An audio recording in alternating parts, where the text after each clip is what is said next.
Hey people, it's Kola, reading again from Marcus Aurelius' Meditations. So here we go again.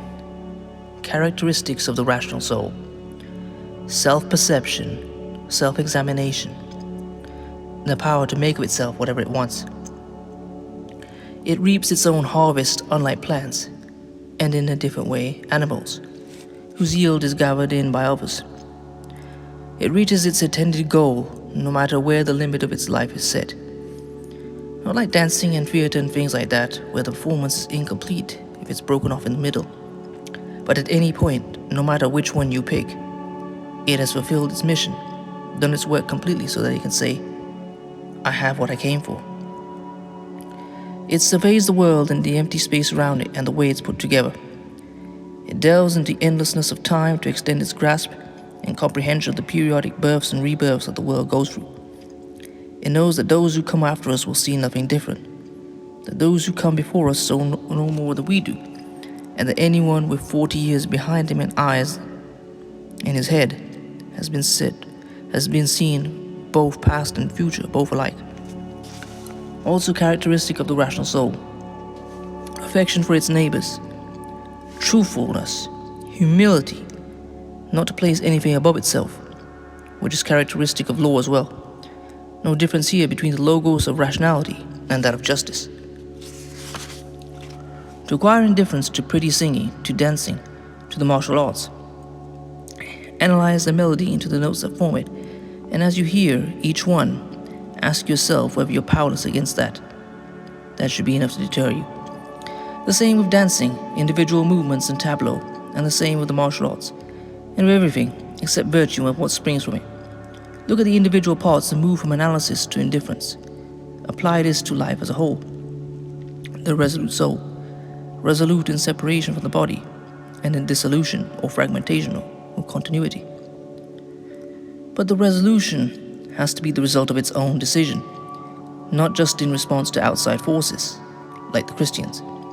It has to be considered and serious, persuasive to other people, without dramatics.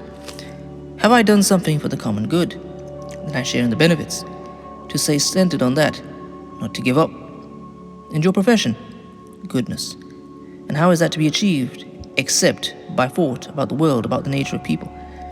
First, tragedies, to remind us of what can happen, and that it happens inevitably.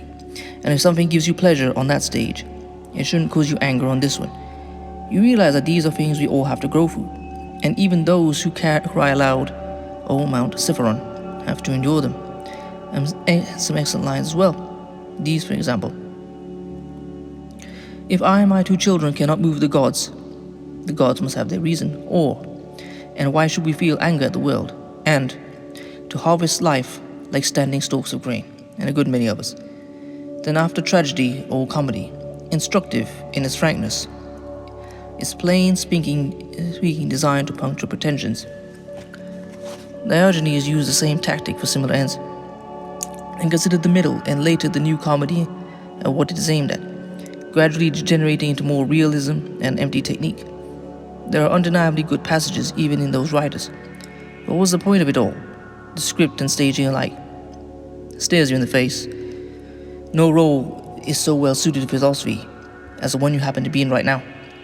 A branch cut away from the branch beside it is simultaneously cut away from the whole tree. So too, a human being separated from another is cut loose from the whole community. The branch is cut off by someone else, but people cut themselves off through hatred, through rejection, and don't realize that they're cutting themselves off from the whole civic enterprise. Except that we also have a gift given us by Zeus, who founded this community of ours. We can reattach ourselves and become once more components of the whole. But the rupture is too often repeated. It makes the severed part hard to reconnect and to restore. You can see the difference between the branch that's been there since the beginning, remaining on the tree and growing with it, and the one that's been cut off and grafted back. One trunk, 2 minds, as the gardeners put it. As you move forward in the logos, people will stand in your way. They can't keep you from doing what's healthy. Don't let them stop you from putting up with them either. Take care on both counts. Not just sound judgments, solid actions, tolerance as well. For those who try to obstruct us or give us trouble in either ways. because anger too is weakness. As much as breaking down and giving up the struggle, both are deserters. The man who breaks and runs, and the ones who lets himself be alienated from his fellow humans. The natural can never be inferior to the artificial. Art imitates nature, not the reverse, in which case that most highly developed and comprehensive nature itself, cannot fall short of artifice in its craftsmanship. All the arts move from lower goals to higher ones. Won't nature do the same? Hence justice, which is the source of all the other virtues. For how could we do what justice requires if we are distracted by things that don't matter? If we are naive, gullible, inconstant, it's the pursuit of these things and your attempt to avoid them that leaves you in such turmoil. Yet they aren't seeking you out, you are the ones seeking them. Suspend judgment about them, and at once they will lie still, and you'll be free from fleeing and pursuing. The soul is a sphere in equilibrium, not grasping at things beyond it or retreating inward, not fragmenting outward, not sinking back on itself, but ablaze with light and looking at the truth without and within. Someone despises me. That's their problem. Mine, not to do or say anything despicable. Someone hates me. Their problem. Mine, to be patient and cheerful with everyone, including them. Ready to show them, make them their mistake. Not spitefully or to show off my own self-control, but in an honest, upright way, like Phocion, if he wasn't just pretending. That's what we should be like inside, and never let the gods catch us feeling anger or resentment. As long as you do what's proper to your nature and accept what the world's nature has in store, as long as you work for others' good by any and all means, what is there that can harm you? They flatter one another out of contempt, and their desire to rule one another makes them bow and scrape. The despicable phoniness of people who say, "Listen, I'm going to level with you here." What does that mean? It shouldn't even need to be said. It should be obvious, written in block letters on your forehead. It should be audible in your voice, visible in your eyes, like a lover who looks into your face and takes in the whole story at a glance. A straightforward, honest person should be like someone who stinks, and when you're in the same room with him, you know it. But false straightforwardness is like a knife in the back. False friendship is the worst. Avoid it at all costs. If you're honest and straightforward and mean well, it should show in your eyes. It should be unmistakable. To live a good life, you have the potential for it. If we can learn to be indifferent to what makes no difference, this is how we learn, by looking at each thing, both the parts and the whole. Keep in mind that none of them can dictate how we perceive it. They don't impose themselves on us, they hover before us unmoving. It is we who generate the judgments, inscribing them on ourselves, and we don't have to. We could leave the plate blank, and if a mark slips through, erase it instantly. Remember how brief is the attentiveness required, and then our lives will end. And why is it so hard when things go against you? If it's imposed by nature, accept it gladly and stop fighting it. And if not, work out what your own nature requires and aim at that, even if it brings you no glory. None of us is forbidden to pursue our own good. Source and substance of each thing, what it changes into and what its light transform, that nothing can harm it. My relationship to them, that we came into the world for the sake of one another. Or from another point of view, I came into it to be their guardian, as the ram is of the flock and the bull of the herd. Start from this, if not atoms, then nature, directing everything. In that case, lower things for the sake of higher ones, and higher ones for one another. What they're like, eating in bed, how driven they are by their beliefs, how proud they are of what they do. That is, if they're right to do this, then you have no right to complain. And if they aren't, then they do it voluntarily, out of ignorance. Because all souls are prevented from treating others as they deserve, just as they're kept from truth, unwillingly. Which is why they resent being called unjust or arrogant or greedy, any suggestion that they aren't good neighbors. That you've made enough mistakes yourself. You're just like them. Even if there are some you've avoided, you have the potential. Even if cowardice has kept you from them, or fear of what people would say, or some equally bad reason, then you don't know for sure it is a mistake. A lot of things are means to some other end. You have to know an awful lot before you can judge other people's actions with real understanding. When you lose your temper or even feel irritated, that human life is very short. Before long, all of us will be laid out side by side. It's not what they do that bothers us. It's a problem for their minds, not ours. It's our own misperceptions.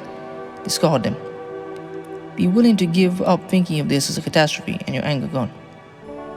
How do you do that? By recognizing that you're suffering no disgrace.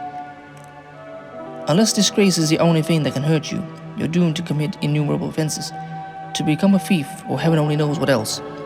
How much more damage anger and grief do than the things that cause them?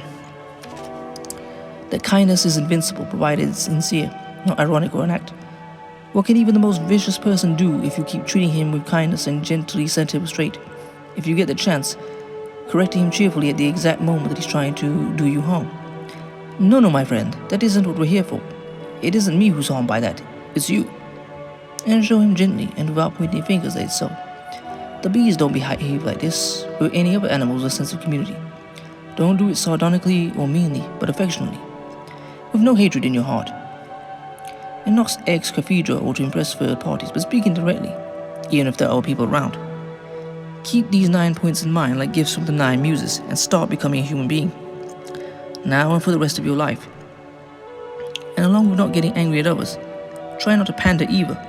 Both are forms of selfishness, both of them will do you harm. When you start to lose your temper, remember, there's nothing manly about rage. It's courtesy and kindness that define a human being, and a man. That's who possesses strength and nerves and guts, not the angry whiner. To react like that brings you closer to impassivity, and so to strength. Pain is the opposite of strength, and so is anger. Both are things we suffer from and yield to. And one more thought from Apollo. That to expect bad people not to injure others is crazy. It's vastly impossible. And to let them behave like that to other people but expect them to exempt you is arrogant, the act of a tyrant. 4 habits of thought to watch for and erase from your mind when you catch them. Tell yourself, this thought is unnecessary. This one is destructive to the people around you. This wouldn't be what you really think. To say what you don't think, the definition of absurdity. And the 4th reason for self-reproach, that the more divine part of you has been beaten and subdued by the degraded mortal part, the body and its stupid self-indulgence. Your spirit and the fire contained within you are drawn by their nature upwards, but they comply with the world's design and submit to being mingled here below. And the elements of earth and water in you are drawn by their nature downward, but are forced to rise and take up a position not their own. So even the elements obey the world when ordered and compelled, and man their stations until the signal to abandon them arrives. So why should your intellect be the only dissenter, the only one complaining about its posting? It's not as if anything is being forced on it, only what its own nature requires, and yet it refuses to comply and sets off in the opposite direction. But because to be drawn towards what is wrong and self-indulgent, towards anger and fear and pain, is to be revolt against nature. And for the mind to complain about anything that happens, it is to desert its post. It was created to show reverence, respect for the divine, no less than to act justly. That too is an element of coexistence and a prerequisite for justice. If you don't have a consistent goal in life, you can't live it in a consistent way. Unhelpful unless you specify a goal. There is no common benchmark for all the things that people think are good, except for a few, the ones that affect us all. So the goal should be a common one, a civic one. If you direct all your energies towards that, your actions will be consistent, and so will you. The town mouse and the country mouse, distress and agitation of the town mouse. Socrates used to call popular beliefs the monsters under the bed, only useful for frightening children with. At festivals, the Spartans put their guest seat in the shade, but sat themselves down anyway. Socrates declining Perdiccas' invitation so as to avoid dying 1,000 deaths, by accepting a favor he couldn't pay back. This advice from Epicurean writings, to think continually of one of the men of old who lived a virtuous life. The Pythagoreans tell us to look at the stars at daybreak, to remind ourselves that they complete the task assigned them, always the same task, the same way. And their order, purity, nakedness, stars wear no concealment. Socrates dressed in a towel, the time Xanthippe took his cloak and went out. The friends who were embarrassed and avoided him when they saw him dressed like that, and what Socrates said to them. Mastery of reading and writing requires a master, still more so life. For you are but a slave, and have no claim to logos. But my heart rejoiced, and jeered at virtue with their taunts and sneers. Stupidity is expecting figs in winter, or children in old age. As you kiss your son good night, says Epictetus, whisper to yourself, he may be dead in the morning. Don't tempt fate, you say. By talking about a natural event, is fate tempted when we speak of grain being reaped? Grapes, unripe, ripened, then raisins, constant transitions. Not the knot, but not yet. No thefts of free will be reported, or free will reported.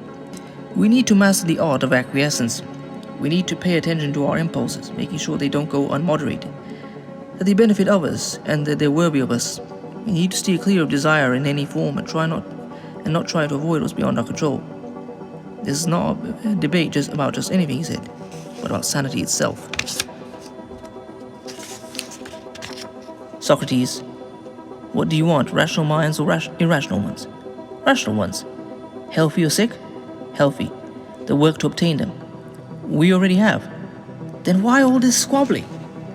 Well, I really hope you've enjoyed that. Please comment, rate, share, and subscribe. Peace.